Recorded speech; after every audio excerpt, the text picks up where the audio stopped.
అందరికీ నమస్కారం. ఈరోజు ప్రెస్ మీట్ పెట్టడానికి ముఖ్య ఉద్దేశం ఏమంటే యువత పోరుకు సంబంధించి ఈరోజు ప్రెస్ మీట్ పెట్టడం జరిగింది.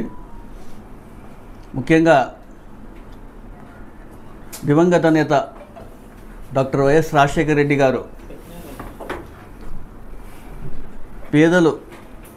పేదరికాన్ని నుంచి బయటికి రావాలంటే వాళ్ళ పిల్లలు చదువుకుంటేనే బాగా ఆ పేదరికాన్ని నుంచి బయటకు వస్తారని చెప్పే ఉద్దేశంతో అప్పట్లోనే ఫీజు రీయింబర్స్మెంట్ తీసుకురావడం జరిగింది. ఈరోజు ప్రపంచవ్యాప్తంగా డాక్టర్లు కానివ్వండి, ఇంజనీర్స్ కానివ్వండి, సైంటిస్టులు కానివ్వండి, ఉన్నత చదువులు చదువుకొని ఉన్నత స్థాయిలో ఉన్నారంటే కూడా డాక్టర్ వైఎస్ రాజశేఖర రెడ్డి గారికే సాధ్యమైంది. ఆయనతోనే ఈరోజు ఎంతోమంది విద్యార్థులు ఒక మంచి స్థానాల్లో ఉన్నారు కూడా మీ అందరికీ తెలియజేస్తున్నాను. అప్పట్లోనే డాక్టర్ వైఎస్ రాజశేఖర రెడ్డి గారు పూర్తి స్థాయిలో ఫీజు రీయింబర్స్మెంట్ తీసుకొచ్చిన ఘనత కూడా ఎవరు ఉన్నారంటే కూడా డాక్టర్ వైఎస్ రాజశేఖర రెడ్డి గారు. అదేవిధంగా 2014లో చంద్రబాబు నాయుడు గారు అధికారంలోకి వచ్చారు. ఆయన వచ్చిన తర్వాత ఏ విధంగా ఫీజు రీయింబర్స్మెంట్కి తూట్లు పొడిచారు కూడా ఒకసారి మీ అందరూ గమనించాలి. ఏదో కొంతమందికి విద్యార్థులకి ఫీజు రీయింబర్స్మెంట్ ఇచ్చి చాలామంది విద్యార్థులకు ఫీజు రీయింబర్స్మెంట్ రాకోకున్నట్లు చేసిన చరిత్రలో ఎవరున్నారు అంటూ కూడా చంద్రబాబు నాయుడు గారిని కూడా మీ అందరికీ తెలియజేస్తున్నాను. అప్పట్లోనే చాలామంది విద్యార్థులు కానివ్వండి, వాళ్ళ తల్లిదండ్రులు అనేక ఇబ్బందులు పడిన విషయాలు కూడా మీ అందరికీ తెలిసిన విషయాలే. అదేవిధంగా అప్పట్లో జగన్మోహన్ రెడ్డి గారు ప్రతిపక్ష నేతగా ఉండి ఆయన సుదీర్ఘ పాదయాత్రలో ప్రజల కష్టాలు చూశారు, యువత కష్టాలు చూశారు, విద్యార్థుల కష్టాలు చూశారు, నిరుద్యోగుల కష్టాలు కూడా చూసి ఆ రోజు నేను అధికారంలోకి వస్తే మీ కష్టాలన్నీ ఖచ్చితంగా నేను తీరుస్తానని చెప్పి ఆ రోజు మాట ఇవ్వడం జరిగింది. ఏ విధంగా అయితే ఆయన చెప్పిన మాట మేరకు అధికారంలోకి వచ్చారు. 2019లో ఆయన అధికారంలో రాగానే ఫీజు రీయింబర్స్మెంట్ విద్యా దీవెన అనే పేరుతో, అదేవిధంగా Vasathi Deevena, boarding and lodging కూడా వసతులు కల్పించాలా, వాళ్ళకి ఏ విధమైన ఇబ్బంది ఉండకూడదని చెప్పే ఉద్దేశంతో ప్రతి 3 monthsకి ఒకసారి క్రమం తప్పకుండా తల్లుల ఖాతాలో జమ చేసిన ఘనత గొప్ప నాయకుడు ఎవరు ఉన్నారంటూ కూడా వైఎస్ జగన్మోహన్ రెడ్డి గారు. మొత్తం సంవత్సరానికి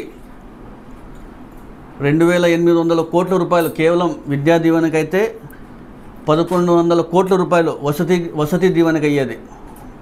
మొత్తం ఒక ఫైనాన్షియల్ ఇయర్కి ఫీజు రీయింబర్స్మెంట్కి సంబంధించి కేవలం 3900 కోట్ల రూపాయలు ఎప్పుడు కూడా క్రమం తప్పకుండా తల్లుల ఖాతాలో జమ చేసిన వ్యక్తి ఎవరైనా ఉన్నట్టు దేశ చరిత్రలోనే వైఎస్ జగన్మోహన్ రెడ్డి గారు.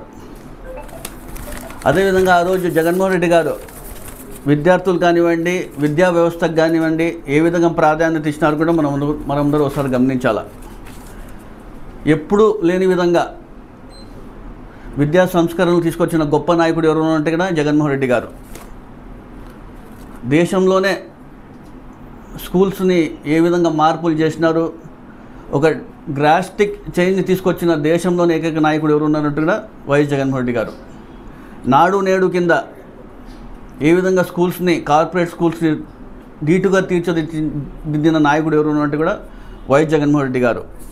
ఇంగ్లీష్ మీడియం తీసుకురావడం కానివ్వండి, 3rd క్లాస్ నుంచే సబ్జెక్ట్ టీచర్ తీసుకురావడం కానివ్వండి, బైలింగ్వల్ టెక్స్ట్ బుక్స్ తీసుకురావడం, ఒకవైపు ఇంగ్లీష్లో ఉంటుంది, మరోవైపు తెలుగులో ఉంటుంది. గతంలో మనం ఎక్కడైనా భారతదేశంలో ఇలాంటివి చూసామా?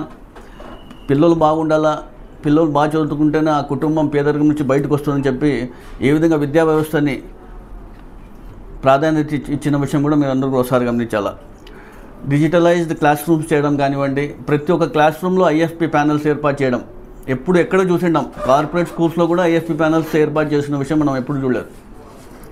జగన్మోహన్ రెడ్డి గారు అంత ప్రాధాన్యత చదువుకి ఇచ్చిన విషయం కూడా ఒకసారి గమనించాలా. 8th క్లాస్కి వస్తేనే ట్యాబ్స్ని పంపిణీ చేయడం కానివ్వండి, అదేవిధంగా విద్యా దీవెన, వసతి దీవెన ఎప్పుడు కూడా క్రమం తప్పుకోకుండా ఖచ్చితంగా చెప్పిన మాట మేరకు ప్రతి 3 monthsకి వాళ్ళ తల్లుల ఖాతాలు జమ చేసిన గొప్ప నాయకుడు వైఎస్ జగన్మోహన్ రెడ్డి గారు. కానీ కూటమి ప్రభుత్వం అధికారంలోకి వచ్చి ఇప్పటికి దాదాపు 9 నెలలు అవుతోంది. ప్రతి ఒక్కటి కూడా మేము హామీలన్నీ సూపర్ 6 అని చెప్పి అనేక హామీలు ఇవ్వడం జరిగింది ముందు. కానీ అధికారంలోకి వచ్చిన తర్వాత ఏ ఒక్క హామీని నెరవేర్చకపోవడం, కేవలం మాటలు చెప్పుకుంటా ఇప్పటికే 1 సంవత్సరం గడిపేశారు. కేవలం ఒక్క ఫీజు రియంబర్స్మెంటే, పిల్లల ఉన్నత చదువుల కోసం ఫీజు రియంబర్స్మెంట్ ఇప్పటి వరకు చెల్లించకపోవడంతో ఏ విధంగా విద్యార్థులు కానివ్వండి, వాళ్ళ తల్లిదండ్రులు ఏ విధంగా ఇబ్బంది పడుతున్నారు కూడా ఓసారి మనం క్షేత్రస్థాయిలో వచ్చి చూస్తే కూడా ఒకసారి అర్థమవుతుంది. ఫీజులు కట్టలేక తల్లిదండ్రులు ఇబ్బంది పడుతున్న విషయం కూడా మీ అందరూ ఒకసారి గమనించాలా. అదేవిధంగా ఫీజులు కట్టలేక తల్లిదండ్రులు అప్పులు చేసి మరి ఫీజులు కట్టే పరిస్థితికి ఈరోజు రావడం జరిగింది.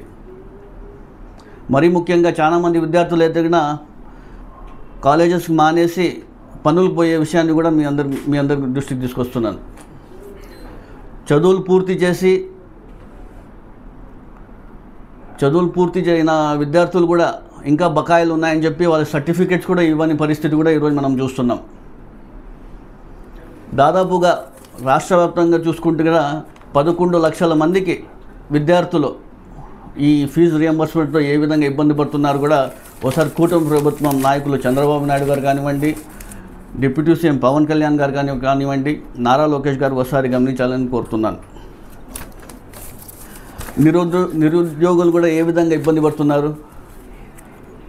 హామీలు ప్రభుత్వం రాకముందు హామీ ఇవ్వడం జరిగింది. ఆయన నిరుద్యోగ భృతిని ఇస్తామని చెప్పి నెలకు 3,000 రూపాయలు ఇస్తామని చెప్పారు. అధికారంలోకి వచ్చి మీరు 9 నెలలు అవుతోంది. నిరుద్యోగులకు ఏ విధంగా నిరుద్యోగ భృతి అందిస్తున్నారు కూడా ఒకసారి మీరు అందరూ చెప్పాలా. ప్రతి ఇయర్ జనవరి వస్తేనే ఖచ్చితంగా జాబ్ క్యాలెండర్ తీసుకొస్తాం, మేము ప్రతి జనవరిలో మేము జాబ్ క్యాలెండర్ రిలీజ్ చేసి మీకు ఉద్యోగాలు కల్పిస్తామని చెప్పి నారా లోకేష్ గారు చెప్పడం జరిగింది. ఇంకా కూటమి ప్రభుత్వం క్యాలెండర్లో ఇంకా జనవరి వచ్చిందో కూడా ఒకసారి మీరు గమనించాలా. అదేవిధంగా ఇప్పటికీ మార్చి వచ్చినా కూడా అతిగతి లేని పరిస్థితి జాబ్ క్యాలెండర్ గురించి. మరీ ముఖ్యంగా మొదటి సంతకంతోనే డిఎస్సి అని చెప్పి చెప్పడం జరిగింది చంద్రబాబు నాయుడు గారు. 9 నెలలు అవుతుంది. ఇప్పటికి కూడా అది కూడా అతిగతి లేని విషయం కూడా మీరు ఒకసారి చూడాలా. ఇప్పటి వరకు నిర్వహించబోవడం కూడా ప్రజలందరూ కూడా ఒకసారి గమనించాలా. ఇవన్నీ కేవలం మాటలు చెప్తున్నారు తప్ప వీళ్ళందరూ కూడా మాటలు చెప్పి ఏదో కాలం గడుపుతున్నారు. దాదాపుగా 9 నెలలు అవుతోంది. సూపర్ 6 హామీలు అంటారు, నిరుద్యోగ భృతి అంటారు, ఫీజు రియంబర్స్మెంట్ ఇచ్చేస్తామంటారు, అమ్మఒడి పడిపోతుందంటారు. అనేక హామీలు ఇచ్చి కూడా అధికారంలోకి వచ్చిన తర్వాత ఏ విధంగా ప్రజలు ఇబ్బంది పడుతున్నారు, ఏ విధంగా సమస్యలు క్షేత్రస్థాయిలో ఉన్నాయి కూడా మీరు అందరూ ఒకసారి గమనించాలా. కేవలం ఏదో ప్రతిరోజు కేవలం ఏ న్యూస్ పేపర్ చూసినా కూడా గతంలో జగన్మోహన్ రెడ్డి గారు ఇలా చేసినారు, విమర్శలు తప్ప ఏ ఒక్క హామీలు నెరవేర్చకపోవడం కూడా బాధాకరంగా నేను తెలియజేస్తున్నాను. వారందరినీ కూడా నేను ఒకటి చెప్పదలుచుకుంటున్నాను. యువత పౌరానికి సంబంధించి మార్చి 12వ తారీఖున వైఎస్ఆర్సీపీ ఆవిర్భావ దినోత్సవం నాడున జెడ్పీ కార్యాలయం నుంచి పెద్ద ఎత్తున జిల్లా వ్యాప్తంగా ఇప్పటికే జగన్మోహన్ రెడ్డి గారు పిలుపునిచ్చారు. అదేవిధంగా అనంత వెంకటరామరెడ్డి గారి ఆధ్వర్యంలో జెడ్పీ కార్యాలయం నుంచి వైఎస్ఆర్ విగ్రహానికి పూలమాలలు వేసి మొత్తం జిల్లా వ్యాప్తం నుంచి యువత కానివ్వండి, విద్యార్థులు కానివ్వండి, వాళ్ళ తల్లిదండ్రులు కానివ్వండి, వైఎస్ఆర్సీపీ నాయకులు కానివ్వండి, కుటుంబ సభ్యులు కానివ్వండి, వైఎస్ఆర్సీపీ ప్రతి ఒక్కరు కూడా ప్రజాప్రతినిధులు కానివ్వండి, ప్రతి ఒక్కరు పాల్గొని, కార్యకర్తలు కానివ్వండి, ప్రతి ఒక్కరు పాల్గొని జెడ్పీ కార్యాలయం నుంచి సప్తగిరి సర్కిల్ నుంచి మన సూర్యనగర్ మీదుగా సంగమేశ్ సర్కిల్ నుంచి కలెక్టరేట్ వరకు వెళ్ళి అక్కడ కలెక్టరేట్ గారికి మన రిప్రజెంటేషన్ కూడా అందరూ అందించడం జరుగుతుంది ఈ సమస్యలపైన. ఈ కార్యక్రమాన్ని పెద్ద ఎత్తున నేను చెప్పిన వాళ్ళందరూ కూడా పెద్ద ఎత్తున పాల్గొని ఈ కార్యక్రమానికి పెద్ద ఎత్తున విజయవంతం చేయాల్సిందిగా కోరుకుంటూ ఇప్పటికైనా కూటమి ప్రభుత్వం దిగి వచ్చి వీళ్ళ సమస్యలు పరిష్కరిస్తే బాగుంటుందని తెలియజేస్తున్నాను. లేదంటే కన్నా ఖచ్చితంగా విద్యార్థులు కానివ్వండి, యువత కానివ్వండి, వాళ్ళ ఉసురు తగిలి మీరు ఖచ్చితంగా రాబోయే రోజుల్లో ఇబ్బంది పడతారని కూడా తెలియజేస్తున్నాను.